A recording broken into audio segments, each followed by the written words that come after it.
जीवन में वाणी को संयम में रखना अनिवार्य है, क्योंकि वाणी से दिए हुए घाव कभी भरे नहीं जा सकते। निर्बलता अवश्य ईश्वर देता है, परंतु मर्यादा मनुष्य का मन खुद निर्माण करता है। सुख दुख का आना जाना सर्दी गर्मी के आने जाने के जैसा ही है, इसलिए इन्हें सहन करना सीखना ही उचित है। इंद्रियों के अधीन होने से मनुष्य के जीवन में विकार और परेशानियां आती हैं। जिंदगी में सब कुछ खत्म होना जैसा कुछ भी नहीं होता।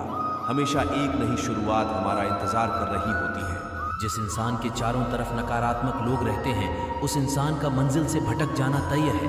अगर तुम अपना कल्याण करना चाहते हो तो सभी तरह के उपदेशों, सभी धर्मों को छोड़कर मेरी शरण में आ जाओ। मैं तुम्हें मुक्ति प्रदान करूंगा। आप वही हैं जिसमें आप विश्वास करते हैं। आप वह बन जाते हैं जो आप मानते हैं कि आप बन सकते हैं।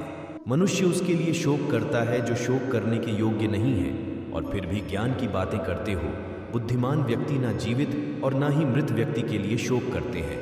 मैं हमेशा तुम्हारे साथ और तुम्हारे आसपास रहता है, चाहे तुम कुछ भी कर रहे हो। जो हुआ अच्छा हुआ, जो होगा अच्छा होगा। स्वयं को मुझ पर छोड़ दो, अपने कर्म पर ध्यान दो। कर्म ऐसा जो स्वार्थ रहित पाप रहित हो। जीवन में समय चाहे जैसा भी हो, परिवार के साथ रहो। सुख हो तो बढ़ जाता है और दुख हो तो बढ़ जाता है। मोहग्रस्त होकर अपने कर्तव्य पथ से हट जाना मूर्खता है, क्योंकि इससे ना तो तुम्हें स्वर्ग की प्राप्ति होगी और ना ही तुम्हारी कीर्ति बढ़ेगी। श्री कृष्ण कहते हैं कि सत्संग ईश्वर की कृपा से मिलता है, परंतु कुसंगति में पड़ना मनुष्य के अपने ही हाथों में होता है। कर्म का फल व्यक्ति को उसी तरह ढूंढ लेता है जैसे कोई बछड़ा सैकड़ों गायों के बीच अपनी मां को ढूंढ लेता है। इस संसार में कुछ भी स्थायी नहीं है। मैं सभी जीवों में विद्यमान हूँ। मैं चींटी में भी विद्यमान हूँ और हाथी में भी विद्यमान हूँ। मेरे भी कई जन्म हो चुके हैं, तुम्हारे भी कई जन्म हो चुके हैं। ना तो मेरा अंतिम जन्म है और ना यह तुम्हारा अंतिम जन्म है। व्यक्ति कर्म करने से कभी छुटकारा नहीं पा सकता है, इसलिए तुम्हें हमेशा कर्म करते रहना चाहिए, क्योंकि कर्म के बिना तुम्हारे शरीर का निर्वाह भी नहीं हो सकता है। परिवर्तन ही संसार में स्थायी है, इसलिए परिवर्तन से नहीं भयभीत नहीं होना चाहिए। जो लोग दूसरों की सहायता करते हैं, ईश्वर उनकी सहायता करते हैं। जब यह संसार ही स्थायी नहीं है, तो इस संसार की कोई वस्तु कैसे स्थायी हो सकती है। आत्मा शरीर को वैसे ही छोड़ देती है जैसे मनुष्य पुराने कपड़ों को उतार कर नए कपड़े धारण कर लेता है।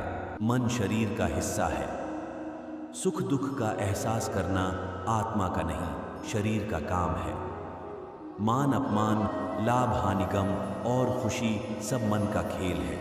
हमें अपने जीवन में लक्ष्य बनाने से नहीं, बल्कि उन लक्ष्यों को चुराने वालों से डरना चाहिए। आपको अपने जीवन में कर्म की इच्छा होनी चाहिए, न कि कर्म से मिलने वालों फ्लो की। गलतियां ढूंढना गलत नहीं है, बस शुरुआत खुद से होनी चाहिए। जरूरी नहीं हर बार आपके शब्दों को सही समझा जाए, इसलिए कभी कभी चुप रहना ही ज्यादा बेहतर होता है। जो जितना अधिक शांत होता है, वो उतनी ही गहराई से अपनी बुद्धि का प्रयोग कर सकता है।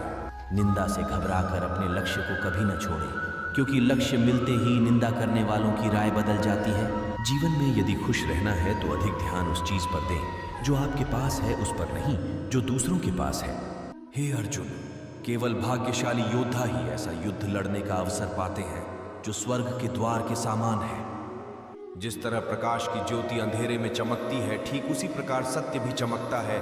इसलिए हमेशा सत्य की राह पर चलना चाहिए।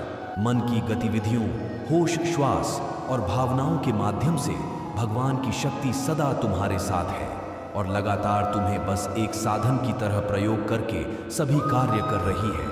याद रखना, अगर बुरे लोग सिर्फ समझाने से समझ जाते तो बांसुरी बजाने वाला भी कभी महाभारत होने नहीं देता। अगर साफ नियत से मांगा जाए तो ईश्वर नसीब से बढ़कर देता है। किसी भी व्यक्ति को अच्छे से जाने बिना दूसरों की बातें सुनकर उसके प्रति कोई धारणा बना लेना मूर्खता है।